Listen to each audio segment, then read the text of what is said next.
Assalamualaikum warahmatullahi wabarakatuh. Halo sobat semua, selamat berjumpa kembali di channel kami, Pecinta Horor. Di bagian yang lalu telah diceritakan bahwa ada gangguan yang dialami oleh tim yang akan memperbaiki jaringan listrik di bawah pimpinan Bang Polka. Seperti apa gangguan itu selanjutnya? Berhasilkah mereka mengatasinya? Atau mereka malah akan semakin dikepung rasa takut? Kita simak saja Tamu Tak Diundang dari Distrik Merah bagian kedua. Cerita ditulis oleh Alba Dina.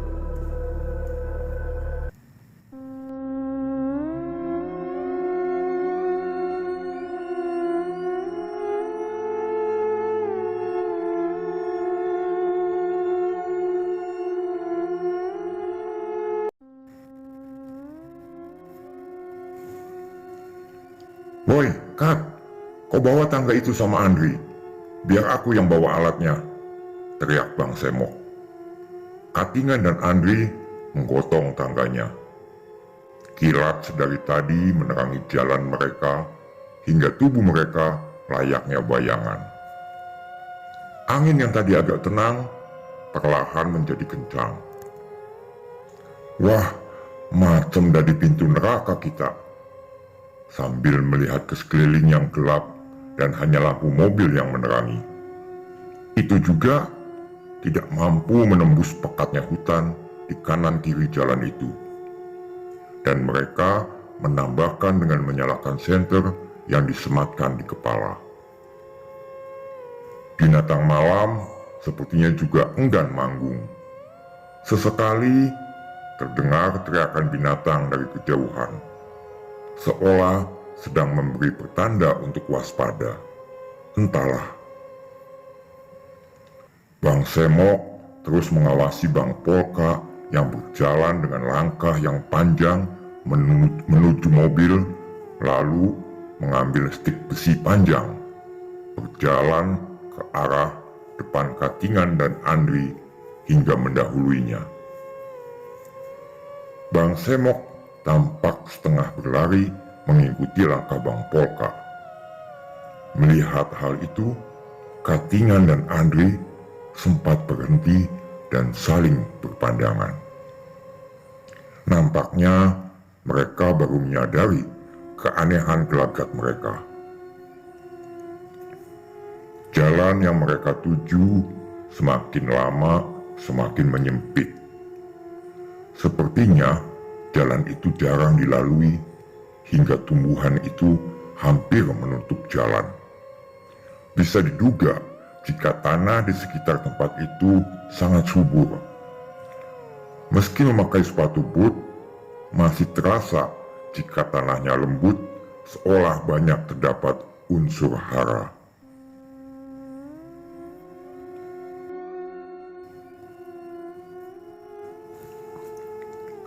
Katingan tiba-tiba menghentikan langkahnya, hingga Andre yang berada di depan menoleh ke arahnya karena tubuhnya tertarik ke belakang, merasakan beban yang berat. Mata Katingan tanpa berkedip menatap sosok yang dari kejauhan tampak bayangan hitam yang tinggi hampir setengah tiang listrik, seolah melambaikan tangan memanggilnya. Kemudian ia mengutak matanya, tapi begitu memperhatikan lagi bayangan itu, sudah tak tampak lagi. Katingan merasakan duduknya berdiri. Sesaat ia termangu sebelum Andri menarik tangga itu kembali. Malam semakin larut, aku di sini.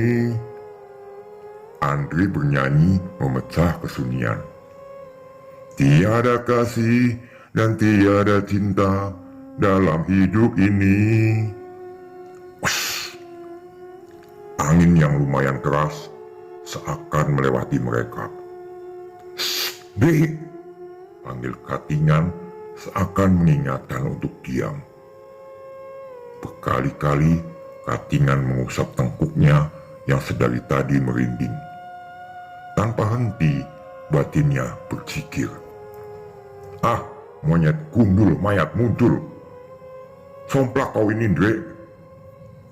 Andre terkejut melihat Bang Semok yang seakan tiba-tiba muncul di hadapan Andre.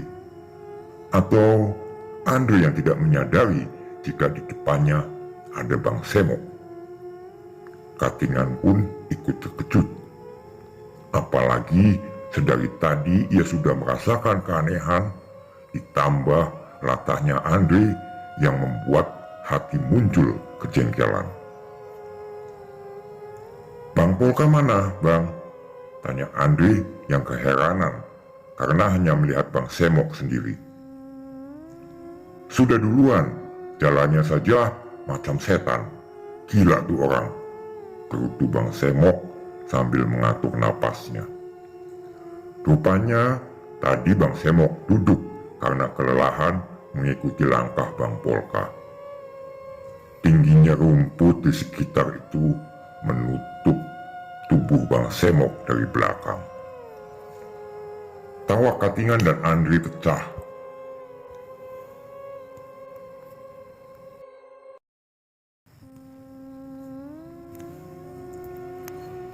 Kekeliruan prasangka mereka, meski itu tak mengurangi perasaan Katingan yang masih kalut. "Apa kau nih? Nak ngejek karena badanku semok?" tanya Bang Semok dengan memelototkan matanya dan tertangkap oleh cahaya senter dari kepala Andre. "Ayo, biar cepat selesai," ajak Bang Semok. Dari kejauhan tampak sorot lampu yang mengarah ke atas. Tuh Bang Polka sudah sampai. Mereka pun semakin semangat dan mempercepat langkahnya. Tapi baru beberapa meter, langkah mereka terhenti. Seolah ada yang memberi komando kepada mereka. Semua serentak menyorotkan lampunya ke arah kabel listrik dekat tiang utama. Mulut mereka terkatup rapat. Mata mereka tak berkedip, seolah memastikan apa yang mereka lihat.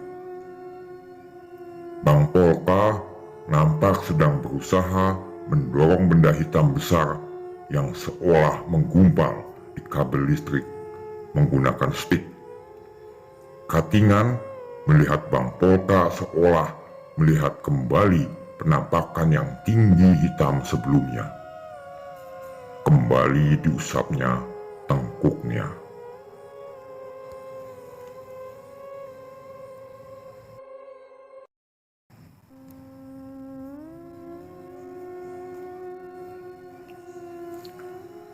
Demikian kisah tamu tak diundang dari Distrik Merah bagian kedua. Ikuti terus kisahnya. Teror dan gangguan dari makhluk lain akan terus berlanjut. Seperti apa dan bagaimana mereka mengatasinya? Kita ikuti cerita selanjutnya. Terima kasih buat sobat semua yang telah setia menonton tayangan kami. Jangan lupa klik subscribe dan bunyikan loncengnya agar sobat tidak ketinggalan untuk cerita menarik lainnya. Sampai jumpa di cerita mendatang. Wassalamualaikum warahmatullahi wabarakatuh.